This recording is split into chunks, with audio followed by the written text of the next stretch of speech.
this show is fucking obtuse, and if you look away for a few seconds, you're lost.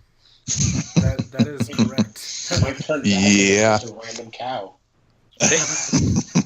Like the random cow and the fucking wrestling match. Yeah. People getting turned into fish. Where Farouk turned into John Kent. Yes. See, I took that more as if he's Arab, he might be Turkish, and like Turkish wrestling is like a big thing. Yeah, that's true. It's really weird, so don't Google it unless you want to go into like a really weird space because they oil each other up. I think I need to rewatch the episode because I don't remember what you're talking about. I don't remember. Wait, the wrestling match? It's when I don't remember that. It was episode 3. It's when David and Farouk. Is it episode? Oh, it's episode 2. It's a 2. Oh, okay. David and Farouk are having that stare down in the field, and they have kind of a psychic fight. Oh, yes. And David's like, ha, I'll wrestle you. Yeah, David. Sword, and then like a tank, and it's like for 3 seconds, and then they go back to wrestling. Yep. Yeah. Anyway, who's here? I'm Connor McGraw. Welcome to Phantom Zone. We're talking the first 3 episodes of Legion today. That is correct. I'm a Harrow, Arlen Harrow, as they say. I'm Eric Fedorchuk. And I'm Lou Gonzalez. Alrighty. Fuck, where the hell were we? It's oily wrestling and tanks and death clouds. While we're jumping around, I did read that I guess the implied psychic fight that Farouk has with Xavier is lifted straight from the books, which is really cool. Well, they sort of showed it in season 1. It's like that cartoon. Yeah. And it's in his glasses in episode 3. Like if you look at the reflection. Yeah, I was trying to figure out exactly what that was because I couldn't tell. Yeah. It was the extremely creative ways of getting around just saying Professor X, but blatantly showing you that it's fucking him is really interesting. Yeah. It's pretty cool. Because, like, does it build to an actual physical appearance?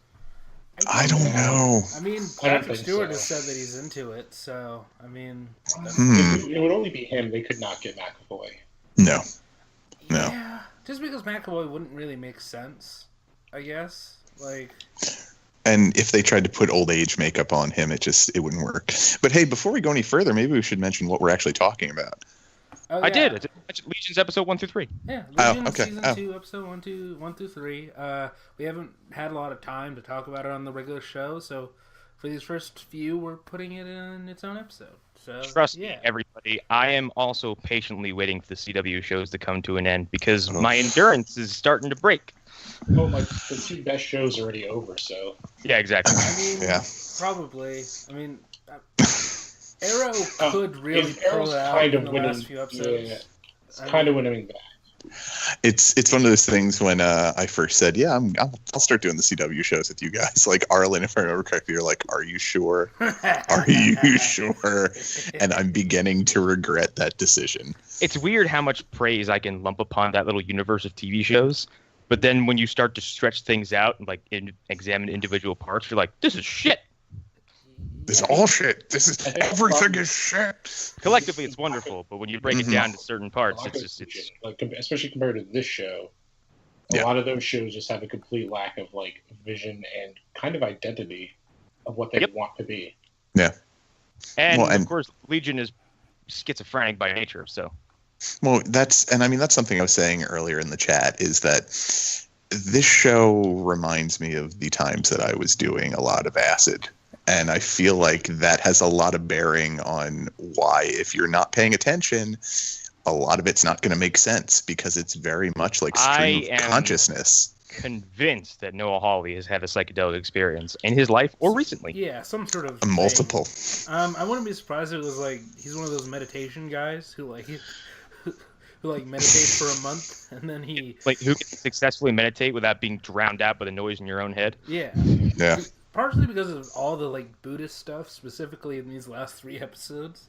It's pretty overwhelming. Well, just the stuff with, is it Bushido? Like, not Bushido, it's like Fukuyama.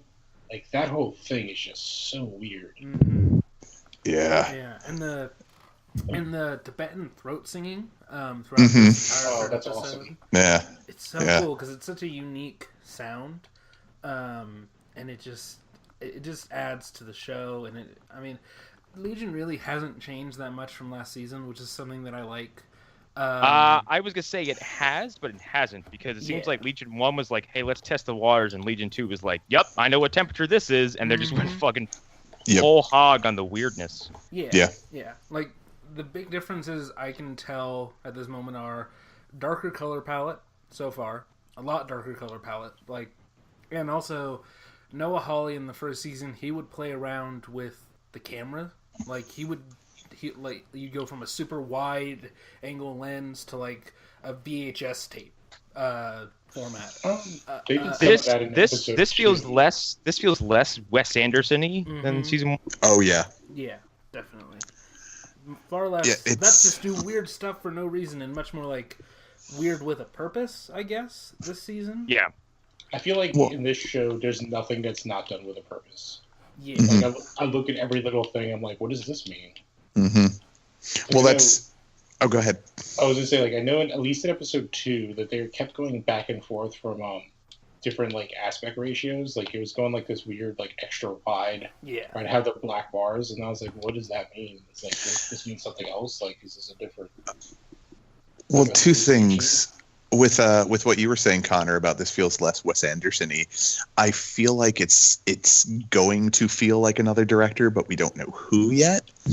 And the other thing is with what you said, Arlen, with it being darker color palette, I've also noticed they've been using shadows a whole lot more, which I mean makes sense with the main character or the main villain being who it is. But there's been 2 or 3 different instances where they've had the, I guess, oscillating lights, for lack of a better term, going over someone's face. Like the case of oh god, what's her face? His girlfriend, Sid. Future Sid. There's the first time you see her, they have the lights going across her face, and it makes her look like her face is changing, even though it's just different angles of light. But it's a very effective and odd thing to watch on screen. Yeah. Yeah. I also think it does a good job of making her look slightly older, like giving her shitty facial lighting. So probably save them with like this makes her look like, because I would get. We're specifically referring to older Sid, right? Yes. I was just say I couldn't tell if they put makeup on her or if they just hit her face enough to where you couldn't really tell. Because they don't even come out and say how much in the future it is. He's like, I don't know when this is. He's like, when is this? A week from now? A year from now? A month from now? 10 years from now? They probably put less makeup on her and gave her shitty lighting. Yeah, I think so too. Like very like hard, unfiltered light will do that to anybody's face. Not me. I'm a beautiful shining star, children. Yes, we know. So plot-wise, this picks up like what, 2 hours after he's kidnapped? The end of season 1. Yeah. Kind of. Like, from his point of view. From a certain point of view. But yeah. Yeah, it just it expects you to have watched all the first season and doesn't give you any leeway. And there was another show that did that, but I can't remember what it was that I'm thinking of. But regardless, yeah, and I like that. I like the fact that it's just like, all right, let's go. Like, we have a story we're telling, and we're not waiting for you to catch up. It's my pace or no pace. Well, it's also because like the show's only, the first season was like what, 8 episodes? I'm guessing this is like the same. Yeah, probably. This one's 10. If my memory is correct. So. Still, that's like a perfect number where you're like, all right, we don't have time to screw around. Let's get right to the shit. Some other studio should listen to that advice. Hey, actually just announced today, I think the Witcher TV series coming to Netflix is going to be only 8 episodes as well. That's so perfect. Oh, that's nice. Yeah. It must be nice. Yeah, British have only been doing it for like a decade.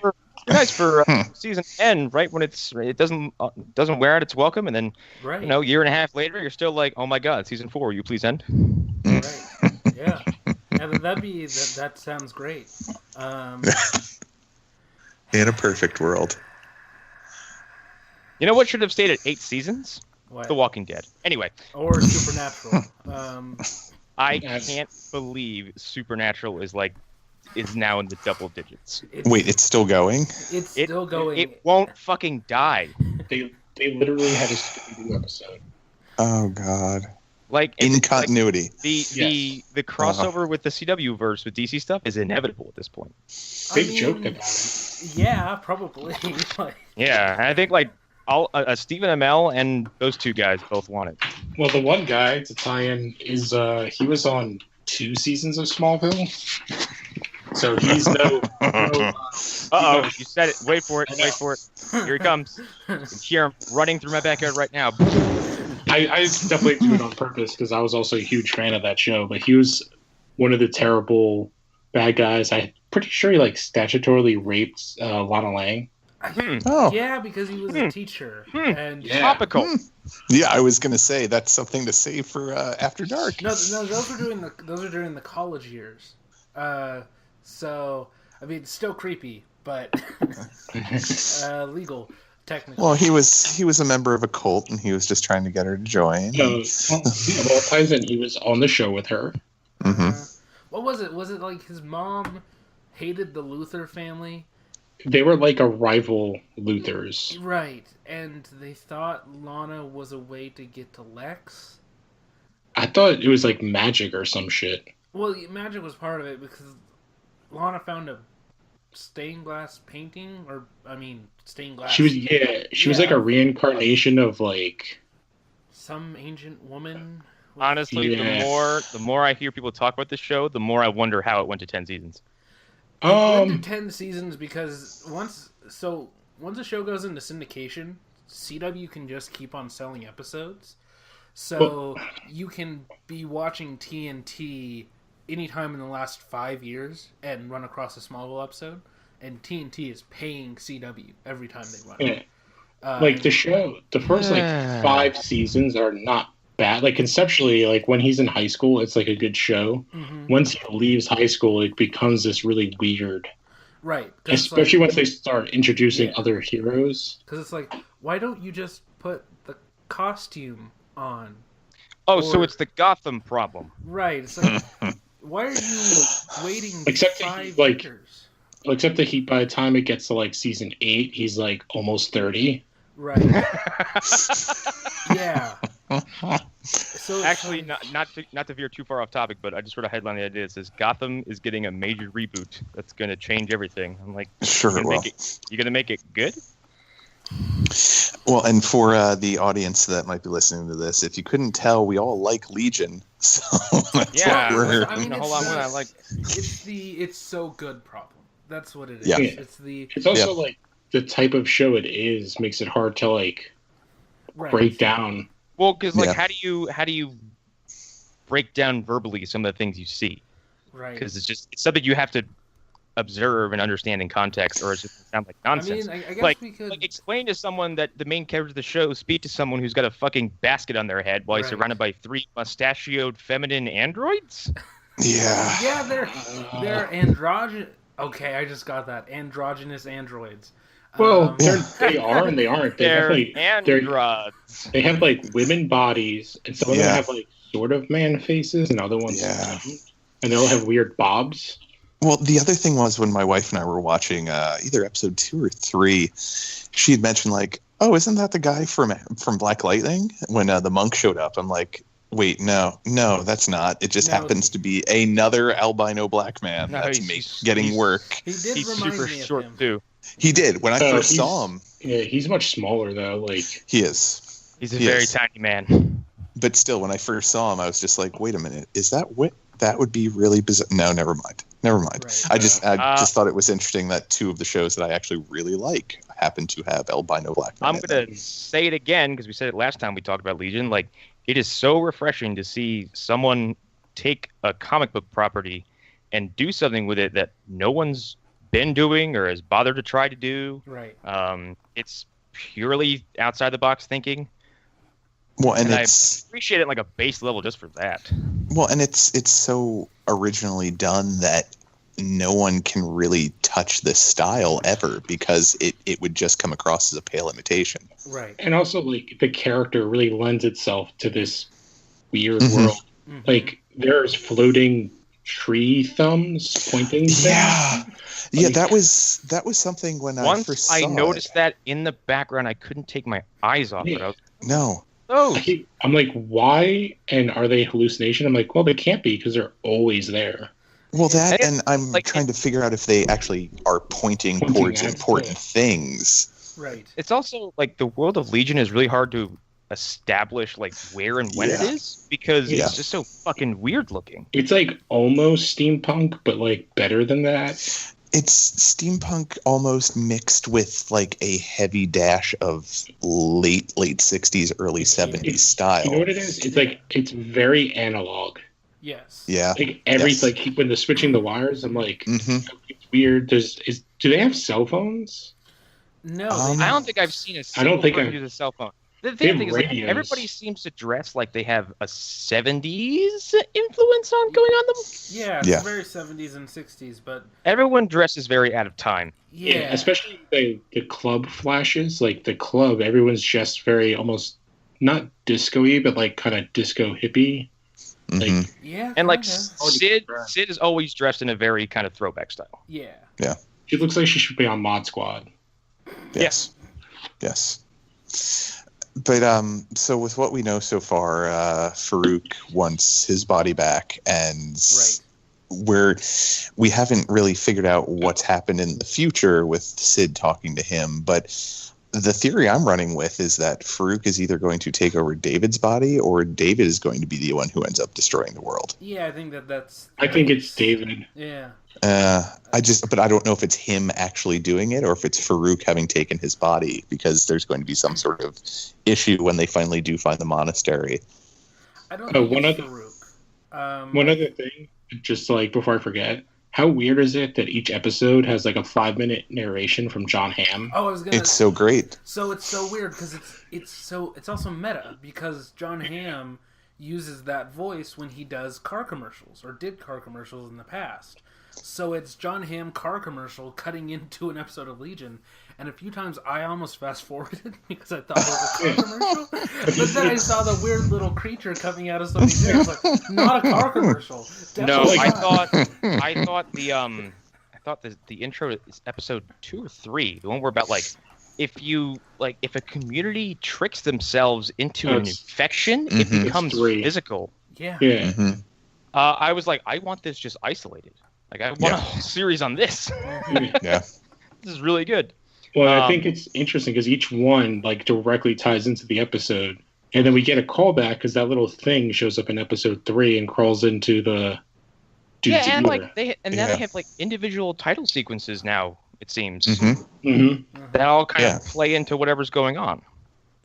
Yeah, it's there's obviously a wider plan at work here. It's just it's so obtuse that we can't even see what's coming, and I'm actually excited to watch each episode, unlike other things. Yeah. Ooh, so good. Yeah. I was gonna say it's like hard to talk about each episode because it's more like a flowing narrative in a Mhm. weird, disjointed way. Yeah. Because Yeah. like Aubrey Plaza is like very interesting that she is playing a completely different character, basically. Mhm. It's almost easy to talk about individual characters and what's going on with them, I think, with this show. So, like, Yeah. Carrie and Carrie, Oh, they I love continue them. to be fascinating. Yeah. and I I love think their mutant quote unquote power is really cool. Yeah. yeah. Mhm. So just I think she's kind of like his imaginary friend, right? That was the thing when they were separated and couldn't go back together, and then there was the weird thing where he was inside of her, and watching the TV as a little kid, I was totally expecting when they showed him as a grown man, the little girl that was next to him to be her. Like I was expecting that to be your little bit of a reveal to explain where she came from, but that ended up not coming to be. I think showed it sort of in season 1. They Like did he was. give- they did I don't give, like, remember. the idea- no, I remember now. She was terminal, I think, with some sort of disease or something like that. Okay. And I guess their powers linked up so that they could survive, if I'm remembering correctly. Are they related? Are they brother and sister? No, they're like two people with similar abilities that correspond to each other, and they're able to share life force, I think, if I'm remembering correctly. I'd have to go back and watch Legion season 1. Yeah, it's been a while. It's kind of a firestorm situation, but it seems like the actual act of joining and separating is a little more complex. Yeah. Okay, because if I remember correctly, in season 1, when she gets like beat up, it happens to him. Yes. And he takes the damage. Well, that's the thing, though. I felt like with this season, I forget, was it episode 2 when he noticed her hair was starting to turn white? Yes. Yeah. I was getting the impression that they were saying that she wasn't aging when she was inside of him. Oh, that's what I thought. Yeah, so I was kind of expecting that to be the running plot line for them, at least for a little bit, until they figure out their issue, is that she's going to continue to age as long as she would have been alive outside of the world. Now that she is, like, time is speeding up around her, essentially.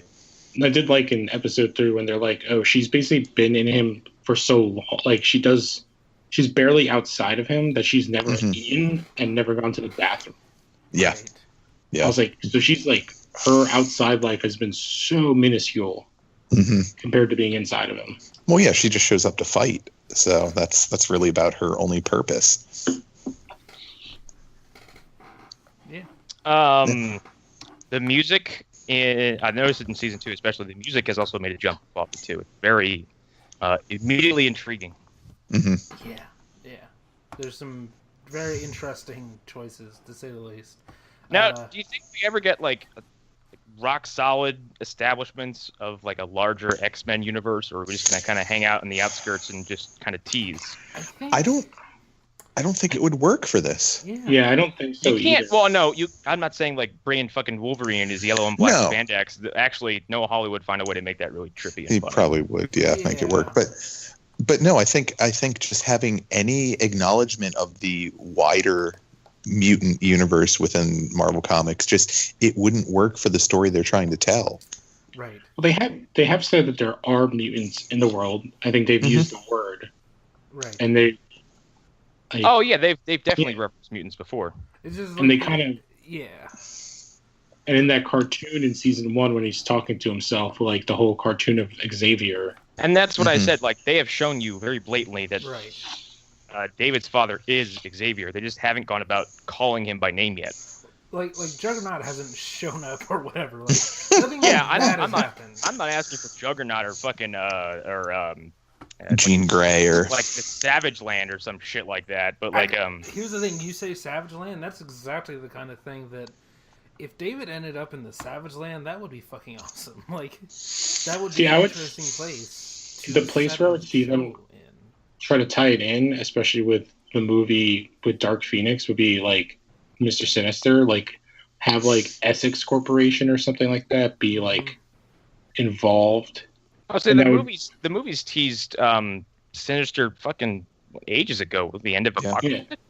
Well, I believe you're right. Yeah, supposed to be the big bad because. So yeah.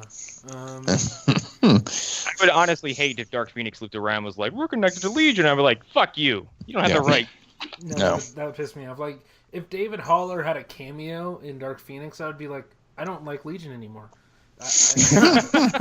Like, even though I love Dan Stevens, if he showed up, I'd be like, "Okay, all right." Yeah, I feel like that would.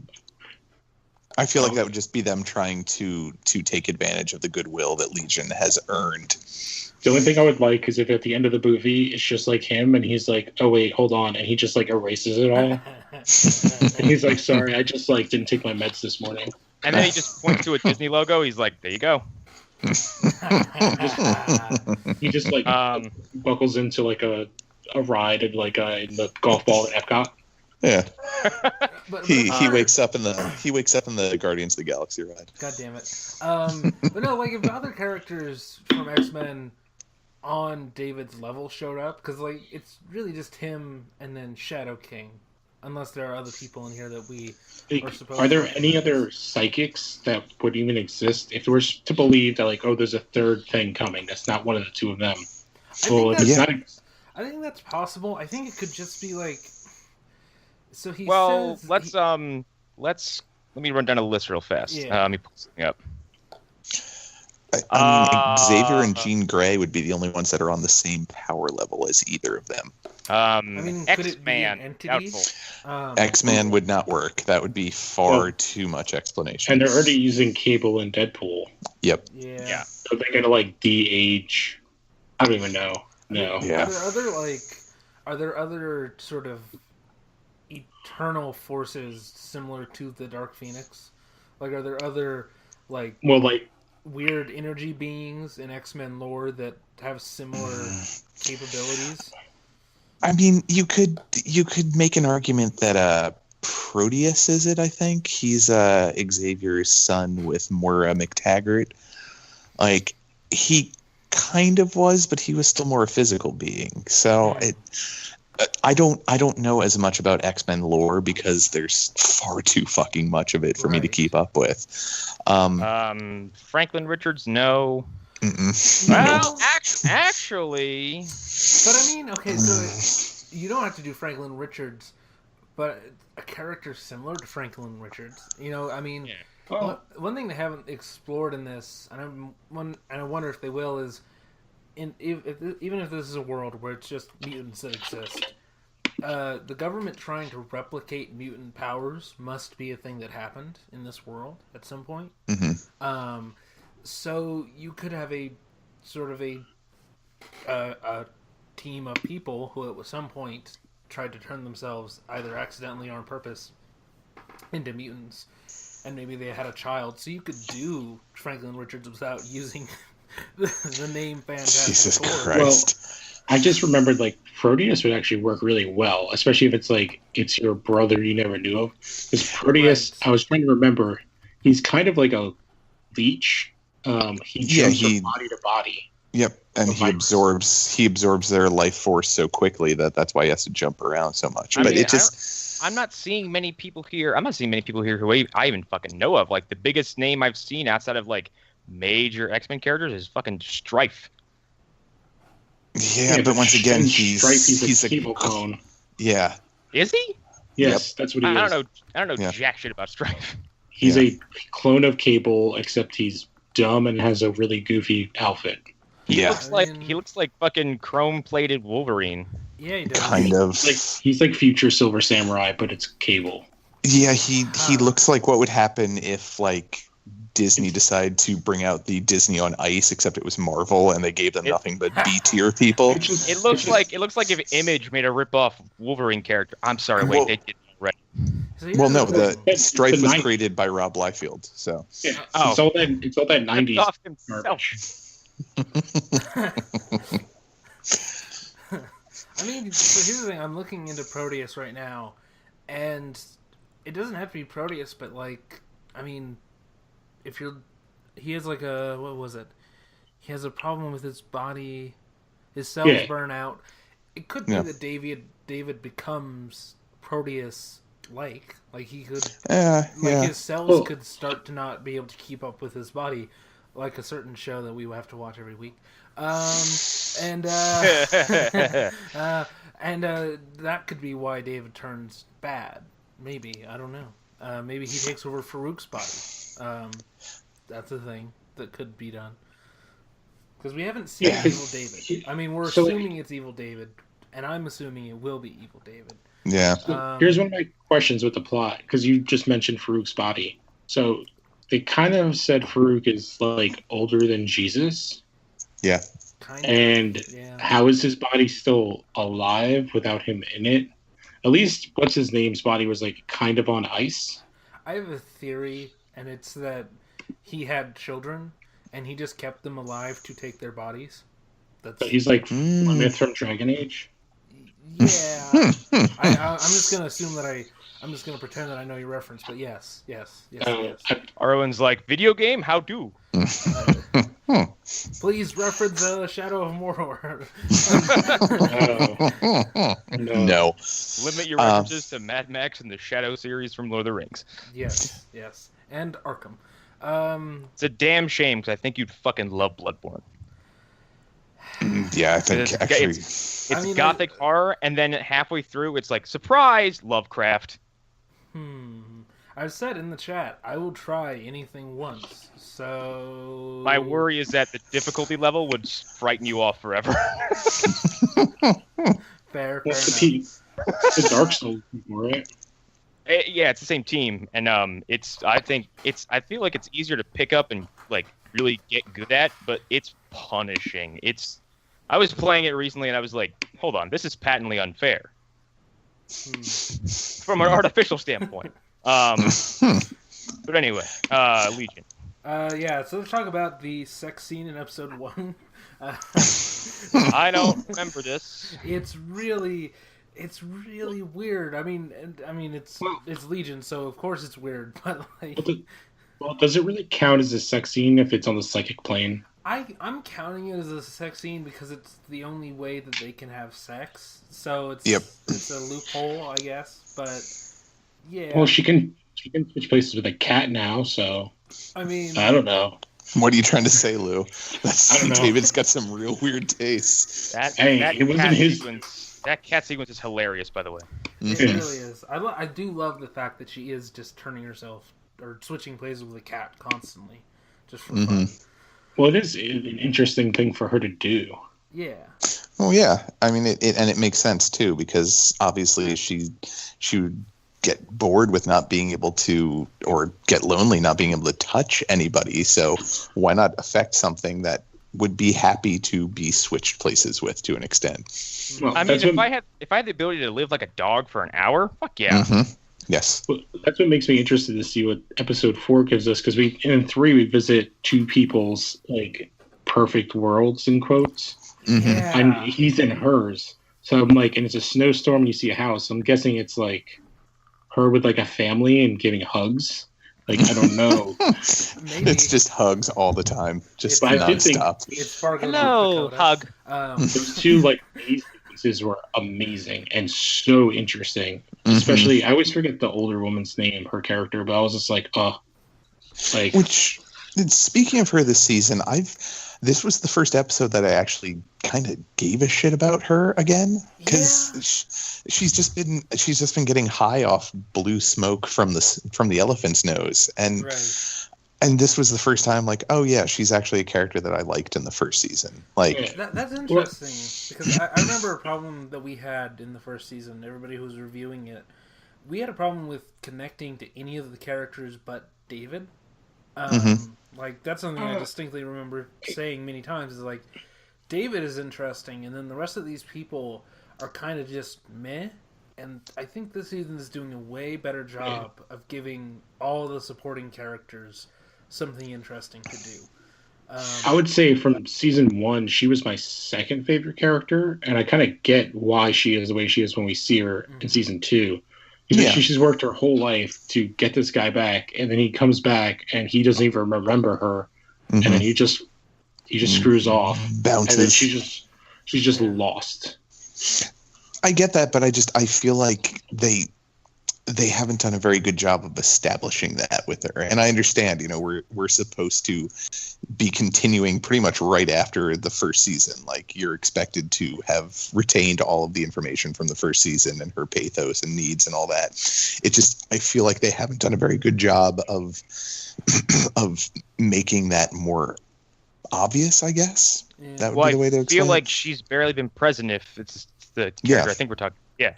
Yeah, it's the older woman who is kind of the Xavier stand-in for the first season. She hasn't done anything from the. No, I just refer to her as like the mom, but like she's kind of in charge of stuff, but she's like their leader, but she's like kind of out of it because. Well, it's also you gotta remember, like from episode 1, it's been 2 minutes for David and us, but it's been 6 months for everybody else. True, and she's had any control she had usurped by the dude wearing the wicker basket over his head. And any idea she thought, because when she talks to Sid, it's like, oh, you think that they're going to do this, but then they just leave again, and it's just she's just destroyed. Eric, what you just said is is very on point with describing what you see visually to someone through audio. Like, yeah, she's under control by that guy with the basket over his head. What? There's a dude with a basket, and then there's a dude with a smudge on his head, and then there's a dude with a face. I know, but he's got a good television in there. He's got that. He's got like 3 good TVs. That's the thing. I know there's an actual term for what that headgear is, but I'm just being culturally insensitive, and I'm just going to call it a wicker basket. Which, speaking of, like, I was kind of surprised to see near the end of the 3rd episode that, like, I guess he kind of got taken out. Like, is he supposed to be? He's been hacked, I think. He's not dead. So he's supposed to be robotic or an android of some sort, or just Episode 2, he got like some implant in his head to deal with something, and so that's why he can't communicate except through the android people. Yeah. I read it as like if you took Stephen Hawking out of his wheelchair and then you were using his chair to communicate with people. That's kind of what it was like, I guess. Okay. And the monk like hacked one of them, so that's why they were like talking to each other through the android mustaches. See, we just keep referencing the weirdest shit. And then there's a cow. Right, and then there's a cow, and the cow is not. So the cow is. The cow is somebody. Yeah. It's somebody that got turned into a cow. Yeah, probably. I mean, maybe the cow was the main villain. Maybe the cow reveals itself as somebody else. But that's the thing, that I didn't think the cow was really there, because remember, David was looking at it in the hallway at one point, and then it disappeared. Yeah, like, but then in front of you. When he's with Carrie and the other guy, I don't remember his name, the black guy. Yeah, I wish I could remember his name, because I actually really like his character. They come around a corner, and then they just all stop, and then Carrie's just like, it's a cow. But don't forget, these are all people who've been woken up from the chattering thing, and for some reason David's immune to it. Carrie was not. Him and David are the only people that were affected. Yeah, Carrie wasn't. I forgot about that. So I have episode 1 on in the background. The Minotaur is in episode 1. Yes, it's in the background a lot. Really? And it's in Gene. I noticed it. Yeah, it's in Gene Smart's Smoke Dream. Yeah. Really? Yeah. It's really weird because it's like on like a wagon, and it's like pushing itself along with its like hands. Yeah, they're like. I totally missed that. It's in a doggy wheelchair. Yeah. And if you noticed in episode 3, like it wasn't pushing itself with its hands. It was using like arm braces, I guess, or the things that like kids with muscular dystrophy. Yeah. When you see in the background, it's like much smaller, and it's in like 3 shots, I think. Huh. I'll have to go back and check that out. I think he flashes back to the mental asylum from the first season, and it's like in there somewhere. Huh. It's really weird. So I'm thinking that's like a third, like kind of like how Shadow King was like weird things in his head. Like that might be somebody else. Maybe. Because in the first season, Shadow King was like the angry boy, which was the most fucked up thing ever. Yes. Yes. And then he was like the blob monster, and then the thing that looked like Mojo. Yeah, that's the blob monster, and then There's I guess weird. I was gonna say with that blob monster and these chattering people, there's some weird Hellraiser aesthetics that he's part of. Yeah, there are. I didn't even think about that. Because the chattering it's Chatterbox from Hellraiser 1 and 2. That's not. And the blob monster looks like I think he's the nickname for that is Butterball. Is the fat Cenobite, and even has the sunglasses, beady little eyes. Yeah. No, that's actually a very good point. I didn't even think about that. And I guess to jump around, like it's like the show is though, but like so Farouk like collects people's mind souls. I was gonna say Lenny looks like she's gonna have a really interesting season arc. Well, she tried to kill her. She was hanging in the background of one of the conversations. Yeah. Oh my god! And then she tried to shoot herself, and then the bubbles came out of the side of her head. Yeah. Farouk and David are talking, and she's just like in a noose behind them. Jesus. Well, that's the thing too. I'm wondering, like, going back to the theory of David being the destroyer, I'm wondering if he's going to try and get Lenny out somehow, and she's just going to go buck wild in his head again. Maybe. I read it as like Lenny was like a mind soul that he collected, but he was using that as a mask. So Lenny wasn't necessarily the problem. Last season, Lenny was being used. The Lenny we see now, before she died. Yes. Okay. Yes. Yeah, that makes makes like sense. The Conjuring 2. How the old man is just a face. That makes sense. That makes sense. Yeah. And I like the idea that like the Shadow King is basically like collecting these, I guess, well, bodies and consciousness too, because he's still Oliver's body, and now like currently he's got, including himself, like 3 people living up there in his head. Yeah. Also, I forgot to mention when David was talking to Carrie, I believe it is, like his extra voices piping in and out, I thought was really interesting. Yeah. Because it hits his that's, to me, sounds like schizophrenia, which is on top of like all the issues he already has. And I've been playing a lot of Hellblade, obviously, and the presentation of schizophrenia is spot on there too. It's just this constant chattering that comes in and either belittles you or boosts you up or does, talks about your innermost fears and all kinds of stuff like that. It's really interesting. I'm surprised the other voice isn't British David. I'm very surprised by that. Because I feel like that's a obvious choice, but maybe they didn't think British David works. Every time they go to that other voice, I'm like, oh, did David develop schizophrenia after season 1? Maybe. He's always supposed to have it. Diagnosed him in the first season, right? Didn't they? Yeah. But I mean, the conclusion we came to was that was just the Shadow King. I don't think. I think it's always been like it's. The thing is, it's both. Okay. Yeah. I think that makes sense. Also, Yeah. But I just assumed it was just Shadow King. Which, speaking of the Shadow King, I'm not sure who the actor is who's playing him, but he is so perfect for the role. Like, awesome. I don't know if any of you, I imagine you've seen him before in the comics, Lou, but the versions of, what is it? Amal Farouk, is that how you pronounce his name properly? He was always a very large man wearing a fez and sunglasses. He looks like the Mandarin problem, embodied. And then because I googled him because I heard his name. I was like, I'm not a name. That's not something I'm familiar with. So I googled to see if it was the comic book character, and lo and behold, he looks like the Kingpin if he was wearing a fez. Yep.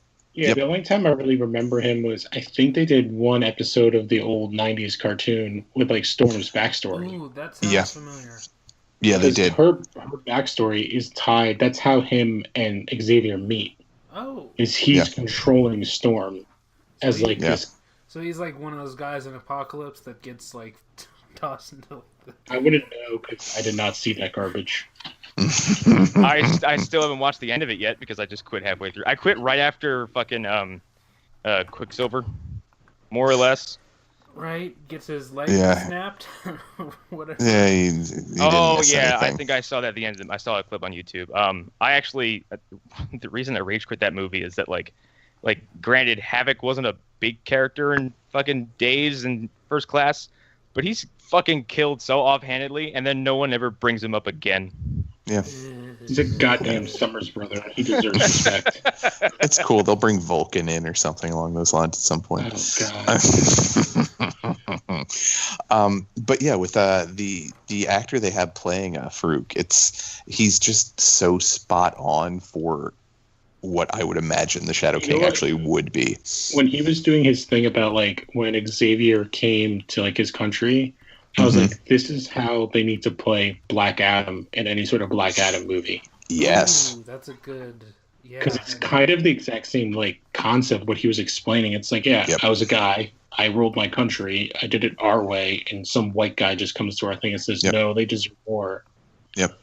That's actually why, like, I don't know shit about Black Adam, but most of my knowledge comes from playing Injustice and then kind of doing some groundwork from there.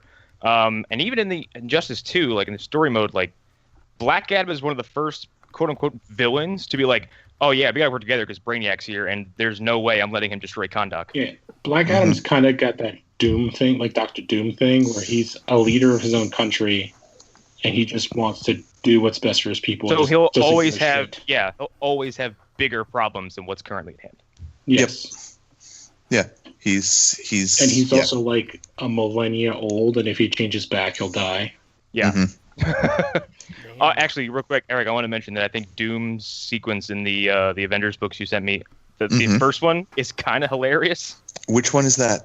It's when the fucking Illuminati shows up in Latveria to fend off the incursion, and Doom's like, "So what were you doing here yesterday?" Reed Richards like, "I have no idea what you're talking about." Just gets up and leaves. Yeah, well, I apologize for not explaining earlier, but yeah, there's that whole thing with Doom's son, I guess it is, Christoph. I didn't know Doom had a son. I kind of came into the Hickman Fantastic Four run finding out about that, and even that stuff happened before that. When the Thanos thing gets revealed, I'm like, Thanos has a kid too? What is this? Yeah. If you want more I just have one question. He is in She-Hulk.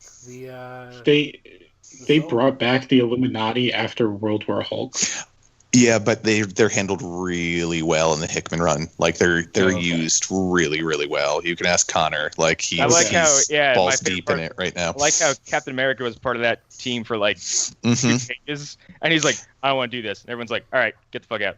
Well, that was the thing. I was going to suggest to you to read the first 3 issues of New Avengers and then jump into regular Avengers, because it lets you know why he's having those dreams in the beginning. But I think it works better to just kind of be like, I wonder why Cap had that dream, huh? And then all of a sudden you read New Avengers within the first 2 issues. You're like, oh shit, that's what those guys did. It's got kind of a feel like the Ultimates, where everybody has a bit more of an edge to them, but not as far as the Ultimates go, where Hulk is murdering people while yelling Freddie Prinze Jr.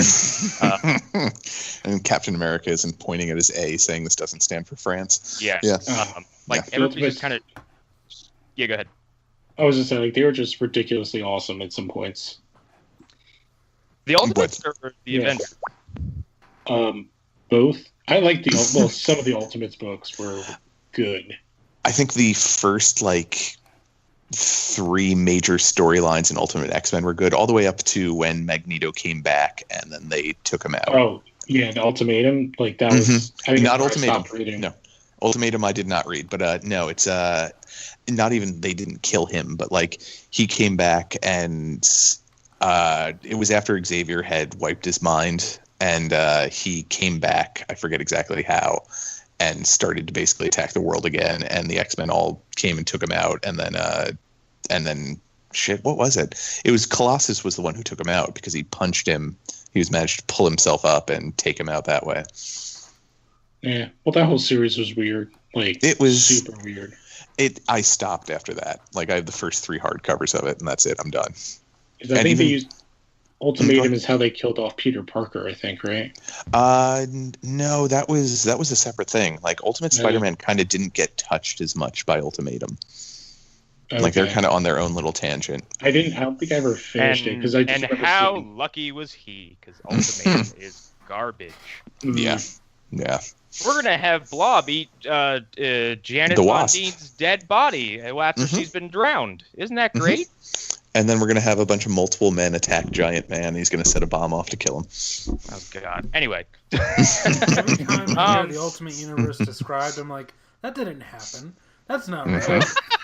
What's funny is the MCU takes a lot from the Ultimate Universe. Yeah, right. Straight down to Nick Fury on the page saying that Samuel L. Jackson must play him. If there were a movie based in their lives. They drew Nick as if he was they drew him specifically modeled after Sam Jackson. Well, it's interesting though, because in one of the early appearances of Nick Fury in the Ultimate Universe, he is a black man, but he doesn't look like Nick Fury, or he doesn't look like Sam Jackson at all. He's not bald. He kind of looks like regular Nick Fury, but just a black version of him. I love the explanation too. It's I'm Nick Fury. I am also Nick Fury. That's it. It's settled. Oh no, they went back, and it's the Ultimate Nick Fury is actually regular Nick Fury's bastard son. There you go, Arlen. Yeah, no, I don't think they made him his bastard son. It's that regular Nick Fury or 616 universe, whatever you want to call it. He actually had a son. And then they did that whole storyline where the Infinity Formula was running out, and then he died so they could have Nick Fury Jr. and Coulson become heads of S.H.I.E.L.D. Yeah. I don't know. Comic books are silly. Yeah, they are. Yeah, very silly. Anyways, Legion had a dance fight, and it was better than any fight that any of these shows that we normally watch. was so good. It was so, yeah. I don't know how to describe it. It got to the point where I was like, they've been dance fighting for 5 minutes. No, they haven't. It's been like 2, but it's so crazy. Like Audrey Plaza just licks a person at one point. They just go for it. It's just, yeah. This show makes me speechless at times. Yeah. It's well, and that's the way we've been handling these reviews, quote unquote, too. Is just it's easier to be like, let's talk about this. Oh wait, yeah, remember that part? Oh yeah, that was really great. And it was really weird. Yeah, it encourages tangents, for lack of a better term. It does. Yeah. And here's the thing: I do have a hard time finding a criticism of Legion at all. For me. Zero. I have none. I mean, the only thing I could say about it is what I've heard other people say about it. They just can't follow it. Yeah, and I mean, I get that, but like... That's kind of the point. Yeah. I mean... It reveals itself if you pay attention. Yeah. Like, when people say that, I'm like, so wait, do you just not watch, like, half of all movies? Or, like, a third of all movies? Yeah. Like, a third of all movies are just as confusing and weird and obtuse as this. So are you just not viewing them? Honestly, I find this to be kind of wild and out there, but like it's not like, I don't know, fucking Valhalla Rising or the ending of a Japanese horror movie where you're like, hold on, what cultural significance does this have that I'm missing? It's like slightly more heady than like Westworld. Yeah. Like, because Westworld does that weird, after you finish the first season, time jumpy thing. This is not too much past that. Like, in weird, hard to, like, following a narrative. Like, they're not going, well, as far as we know, they're not going back and forth in time really too much. Yeah. And also, like, I guess if you watch, especially the people who don't like this but like Twin Peaks, I don't get those people.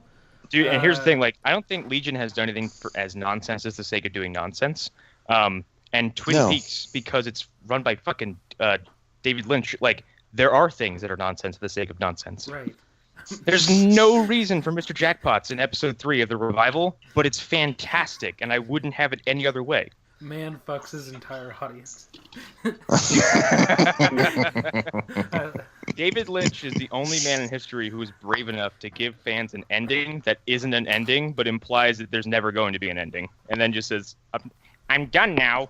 There's a clown in the closet. Think what you want. I don't care. He essentially beat the entire audience with a bowling pin. Just, I'm done. I'm done now. I'm done now. So good.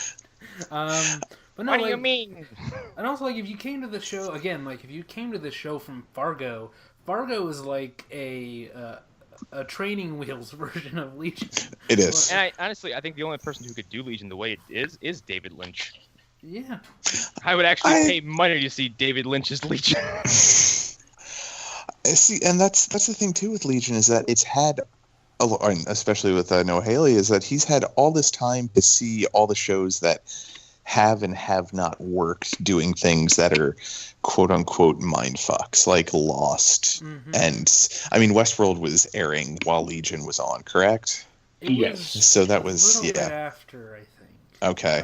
But I mean, there's still enough history of shows and movies that actually, might not have gotten to the point directly or were a bit more obtuse and made you have to work. And he took all of the best elements from those things, or at least the lessons he learned from them, and was able to apply them to the show. Right. Well, what I like about it is that, like, it doesn't beat you over the head. It doesn't explain something to you 5 times. It's just like, we're going to do this, and you should get it because we think you're smart. Yeah, it's nice to have a show that actually tries to respect the intelligence of an audience that's watching it, as opposed to like, well, I guess we need to hold up this sign that explains what just happened 5 seconds ago, so everyone can stay on the same page. Let's have our characters put mechanical handcuffs on someone who can control machinery and technology. That seems like a great idea. Just hand samurai swords to everyone. And maybe like at the beginning of every episode, we explain what happened 2 episodes ago, because you might not remember what happened 2 episodes ago. Well, maybe it's that they think a lot of people have just gone into a fugue state while watching because they get to a point where their mind just can't accept that this show is actually still going on. So they're just like, no, I refuse. The actual purpose of season 4 of Flash is to do to you what the Thinker does to his victims, is just to make you fucking baseline, and so you sit there and just watch the show like a slave. Well, no, it's actually a more nefarious plot. They're trying to clear out your brain of any rational thought so they can just take it over. Like, they can just start selling you everything and anything you want.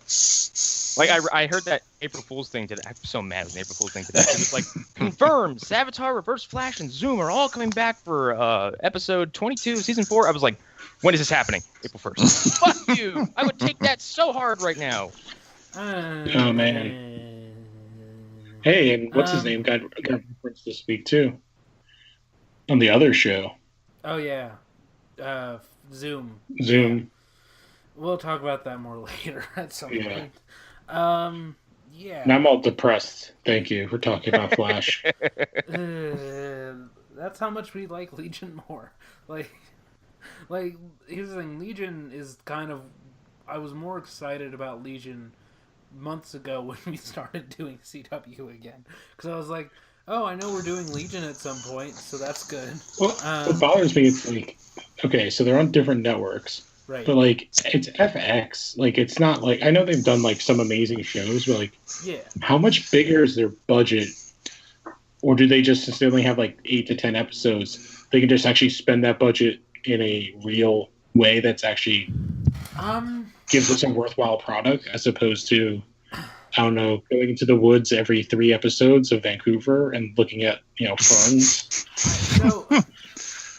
I'm not an expert on this. I'm just very informed, but I will say this. I know that basically every single network is different. So for FX, their thing is having a library of shows that you want to watch in the future. That's their entire philosophy on making TV. That's why Justified was able to air for as long as it did, while not always getting the best ratings. That's why Americans has been able to be on as long as it has. Because it's building a library of content that people in the future will want to see, even if they don't want to see it now. So Legion and FX in general, their entire thought process is long-term. Yeah, it's great if a Fargo or a Shield or one of their other hit shows, if one of them hits big, that's great. Like the show with Dr. Doom and Dexter on it. Right. Yeah, if Atlanta hits it big. Yes. I actually really loved that show. Hey, do you know who was that started there? That was a big part of his career, was Peter Dinklage. Yep. Wait, Holy where? shit. Nip Tuck. Yeah. Nip Tuck. Never watched. I made it through the first 2 seasons. He was the nanny That's the thing. of one of the characters, and then he hooked up with his wife. Yep. Huh. Peter Dinklage, star of Infinity War. Anyways. Oh, and also Anyways. Famke Jensen that played Jean Grey also played a transgender woman on it. Yep. Oh. Yeah, she did. David Duchovny plays a transgender woman on Twin Peaks. That is also true. Back to your point, Arlen. Sorry. Okay, but no, anyways, like, FX doesn't care because they get enough hits that make it for the shows that maybe aren't as big right now. CW has to depend on ratings, and they have to depend on syndication. Those are their 2 big moneymakers. So ads right now or syndication for later. So again, Supernatural made it to 5 seasons before the ratings got low enough that the thought of even canceling it was even like a possibility. So it went into syndication, and then the show's ratings started to go up because there were people watching it on Netflix. So there was a whole new group of people who were fans of the show who started watching.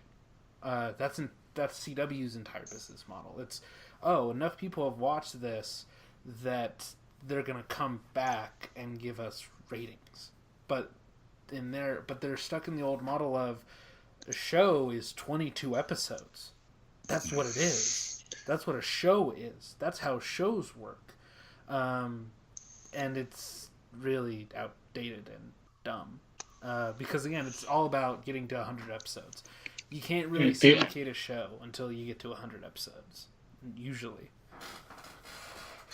Well, the other thing with FX deciding to curate stuff and whatnot, they have the freedom to do that because they're sitting on that Simpsons money war chest. Yes. I mean, outside of the ridiculous amount they pay to their actors, but yeah, I mean that is just okay. You want to do this? Well, it seems good. We'll give you 4 seasons. Let's see what happens. Yeah.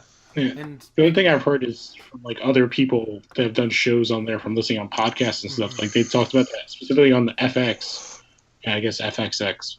Whatever that channel, whatever it is, and then FXXX. But basically, but they basically like if people came with them with ideas and made the budget like cheap enough, they just were like, "Here's some money, make a thing." Yeah. And then if it works, we'll put it on TV. Because although he's in whatever you want, he's in jail, movie jail, TV jail, was Louis C.K. I know I've heard he talked about it a lot. That's how he did his show. Yeah. Was like he did it for like almost no money, so they just never talked to him about anything. No, like I've brought it up on here before. Like Charlie Day has the story of being in season 8 of Always Sunny, and meeting with executives at Fox, and them not having any clue who he was. Just I've heard that before too. No idea who he was.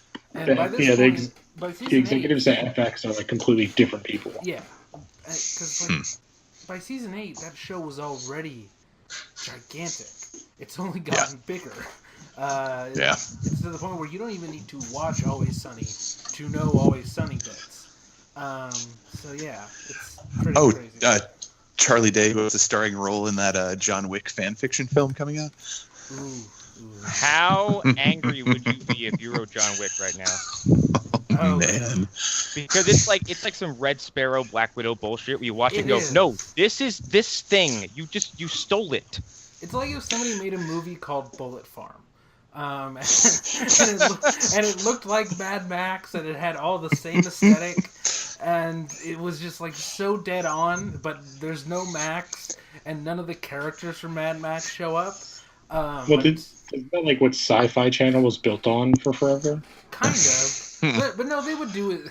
So what they would do... So instead of Jurassic Park, it's like Dino... Right, they would do Dino Angry Adventure. Jacks, or, something like Furious that. Fred. Right. Oh yeah, it was before they started to go down the asylum film route that Sci-Fi just seems to do at this point. Yeah. Also, not to shit on someone's appearance, but did they make Jodie Foster look as rough as she does in that trailer? Or like, I don't know. I mean, and Jobu was there, so that was cool. I mean, yeah. I commented on the YouTube trailer. Killmonger theme plays in the background. You commented a YouTube video? You're brave. Oh man, I did. I actually got 2 likes so far. One of them was definitely a bot. But it's 2 likes. So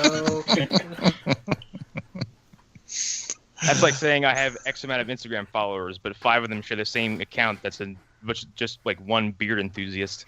That's all it is. Yeah. I mean, is there really much else we can say about Legion that we? Well, here's the thing. We'll hang up the call, and then an hour later, we'll all be like, "Shit, I should have mentioned that."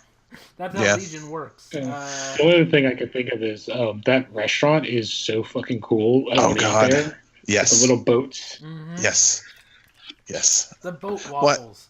That was the thing when like I first saw it. I was like, that reminds me of some of the sushi places I've seen videos of online where they just have like where they just have the conveyor belt going around and people pick and choose what they want from it. But yeah, it's all those little things about the show that just are all odd, but also done so well and so in universe, they just work. Right. It makes sense when you see it happening on screen. Yeah, like it's weird when you see something that just looks normal. Like when you just see like a Humvee driving through a desert, you're like, oh, that's very our world. That's very normal. That's very weird to see. Because you're so used to this like very selected and well thought out aesthetic that feels unique. And yeah, like so this world is just so well built that you feel you feel like it's alive, even though it's And I don't question anything weird that pops up, maybe except for the pointy hands, but like the fact that they were in for some reason in one of those cafe restaurants with conveyor belts with food. I don't know why it was there, but whatever. Do your thing. Well, that's the thing that's so bizarre with it to me is that that's supposed to be the restaurant in the base, like, and it's built like an actual restaurant that you would go into anywhere, like that you would stop somewhere in a city and be like, oh, that looks neat. That's what the basket head guy wants. So the other thing though is, if you think about the whole show, I think it's episode 2 when Farouk is talking about like making things a reality just by thought. And he like erases the booth with his thumb, like wiping it off of a screen. Like that idea is like once he says that, it's like, oh well, how much of this what we're seeing is actually real versus David real? Yeah, no, that's a good point. I think the only thing that made me think that the future part is actually real is when Carrie's going over the little ball. He's like, I don't know why, but I think I built this. Yeah. And that was the only thing I was like, oh, this is actually like a thing. I thought it was just all like some weird trip in his head that Farouk did to him. Well, and that's what I think part of the charm of the show is that like you could watch something unfold in the back of your head. You'd be like, is this actually happening, or is this fake happening? Or is there more to it than even those two things? Right. Like, you're unsure if Aubrey Plaza and I'm forgetting his name, the person who the character's Oliver Bird. He's played by what's his name? From Flight of the Conchords. Yeah. But you're unsure if they actually dance down the hall while exploding people. It's like stuff like that. I do love the exchange between David and the burn face guy. I can't remember his name. He's like, nobody would hurt anybody, really? That's what I danced into my base, turned a bunch of my friends into ashes, turned one into a pig, and scared the shit out of a bunch of kids. Really? You want to hurt me? Oh yeah, because that they have their military police is children, right? With machine guns. Yeah, such a weird and gas choice. Masks. But it makes perfect sense too, based on everything that we've learned about Division, whatever. Because they're not affected by that thing, which is And Connor, you said that this is less Wes Anderson-y, but like in a weird way, it's not. Because I watched Isle of Dogs like yesterday. There's a lot actually in common between this and Isle of Dogs, like in terms of their aesthetic, and like just the way that the world feels constructed from the ground up, and it doesn't necessarily feel like our world, but there are recognizable pieces to it. I guess I can agree with that. It's just it's harder to make that rationale because this is the first time that the showrunner has done something this bizarre. While with Wes Anderson, we've been able to see his style evolve into this. So it's very jarring because there's nothing else like it on TV at this point.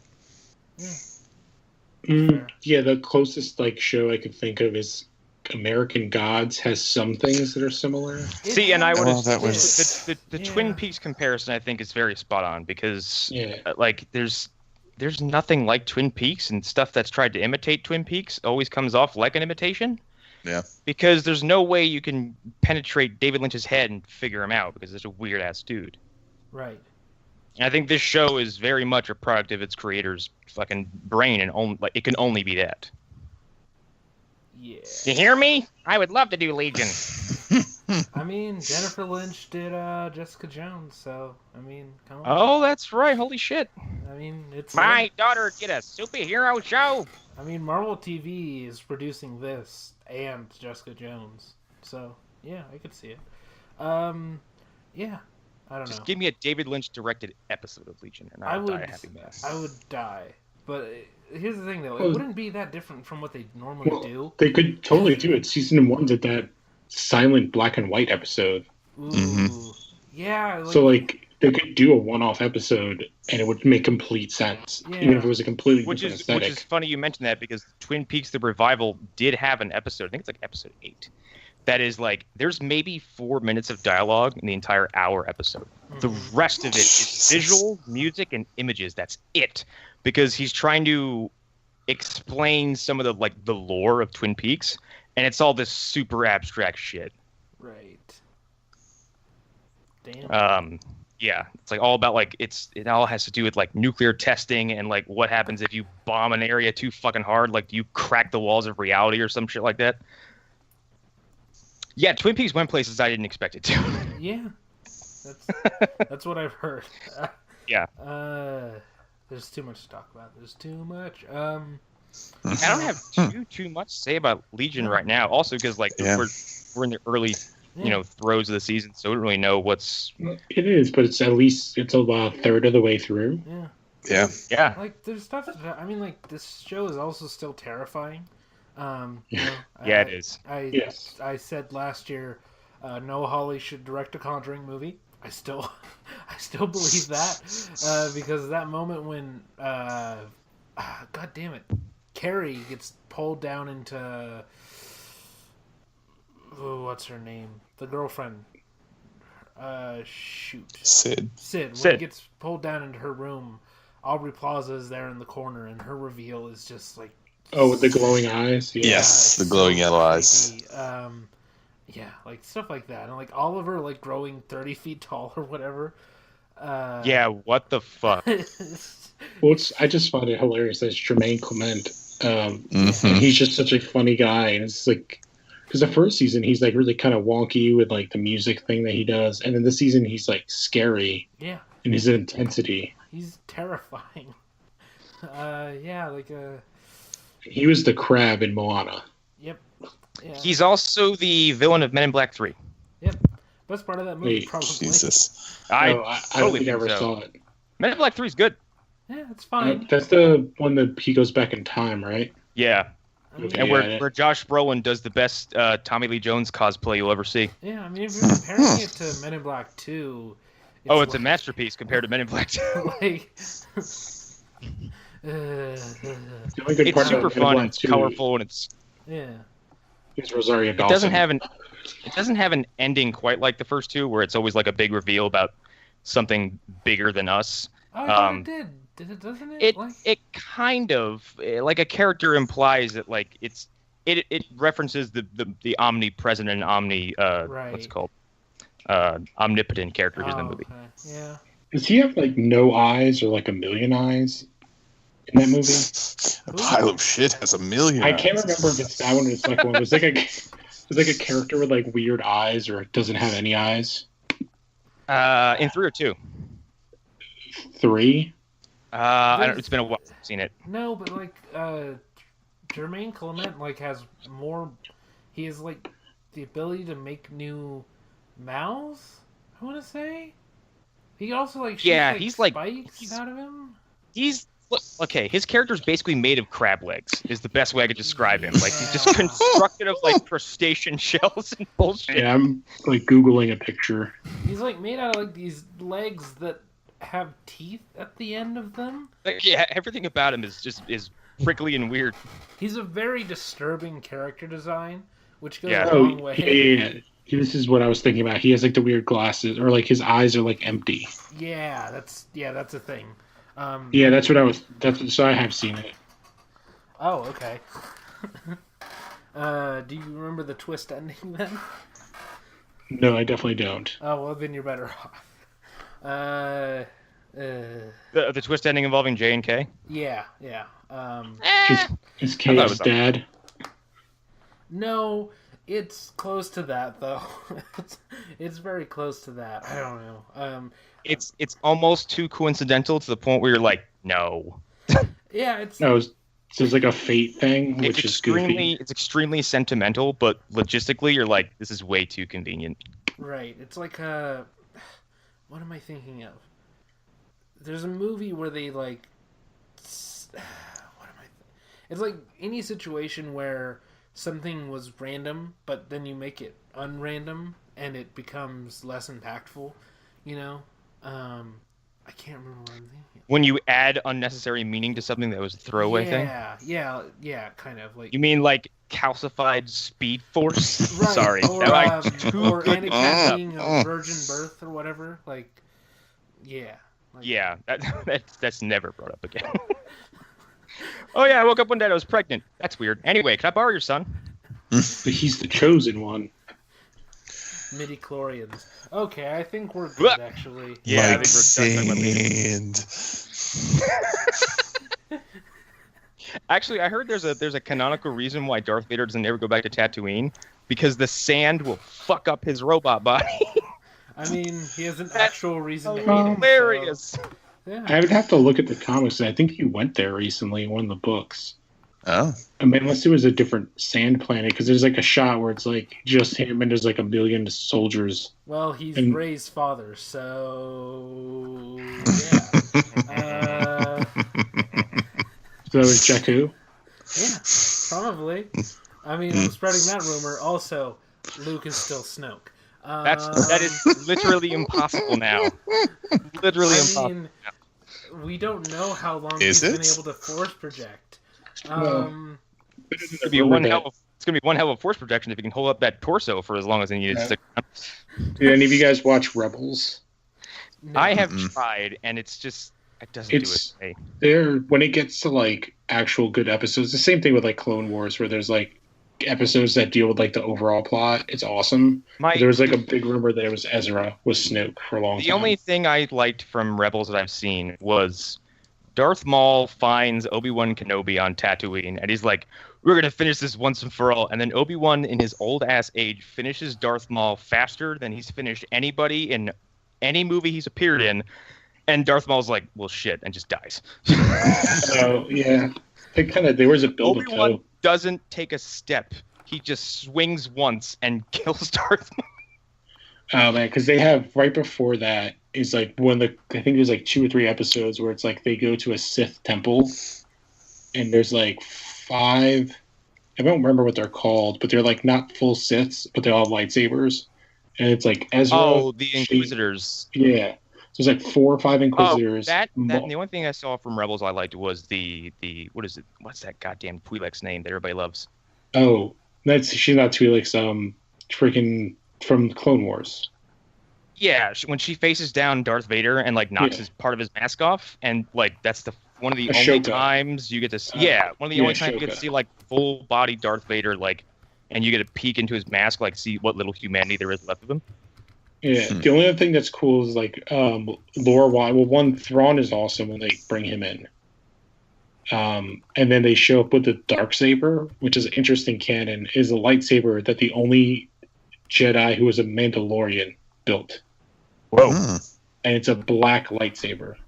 Mandalorians would do that, but before this turns into... But it's not long like the other ones. It's almost more like a short katana. It's an interesting weapon. You love how exotic lightsabers get to the point of unbelievability. You're like, that can't curve. So they do an interesting thing where, like, when the one girl's training, like, a lot of the Mandalorian weaponry is built at this point to counter Jedi tricks and abilities. So, I remember that from Old Republic. Yeah, so, like, they built their armor is based on, like, how to counter Jedi abilities. That's awesome. All right. But before we go down too deep of a rabbit hole, so yeah, Legion's pretty great so far, as expected. But I think we can close. Yeah. Alrighty, I'm Connor McGraw. You can find me here. You can also find me at the MovieDumpsterPodcast.com. We're having a little delay right now. Sean's computer fucking 86'd him. So no episode this week. Our current episode that's in the can is gonna be delayed. I don't know when we're gonna be back up and rolling again, but hopefully soon. AA Haro on all the places.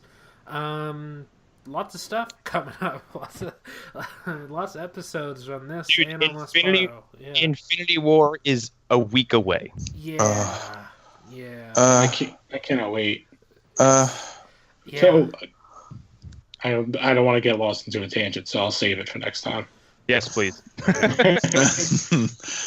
I'm Eric Fedorchak. Same as usual, Eric_Fedor, Instagram stuff. I'm also excited to announce my promotion of the Shockmaster versus Kool-Aid Man. It's going to be whoever can break through the walls the best.